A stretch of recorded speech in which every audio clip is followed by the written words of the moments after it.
One of the reasons why I'm extremely concerned by bills like the online harms bill in the UK and the NSPCC's attempt to undermine children's privacy in the guise of trying to protect the children is because it's a thinly disguised attack on end-to-end encryption, which I speak about in my lecture series on RFC 1984.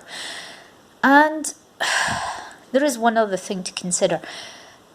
Teens and children, as they become more internet savvy, have an expectation that they are being surveilled, and people on their networks, like their parents, are surveilling them already.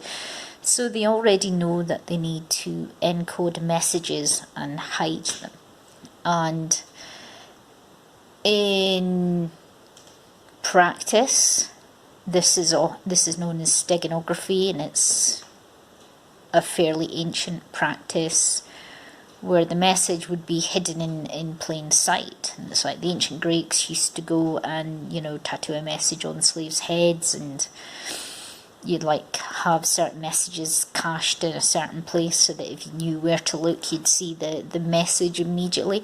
And teens do this to some extent as well. And I first came across the idea of social steganography, as it's termed, in a book by Danah Boyd, which is called It's Complicated.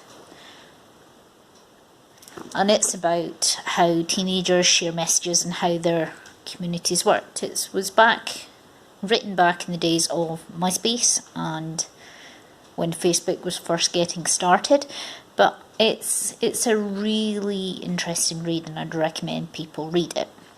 But Danah explains social steganography and how teenagers tend to use social networks to do that, and they communicate with each other and they hide messages in plain sight that their parents can see, but they encode shared references so their friends know that whether they're all right or whether they're not all right.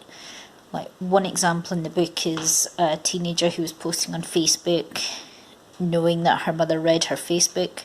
She'd couched, terms about, oh yeah, I'm listening to a song, and she mentioned the song, and her friends knew that she wasn't feeling great, whereas her parents, not realising what the song was about, didn't realise that.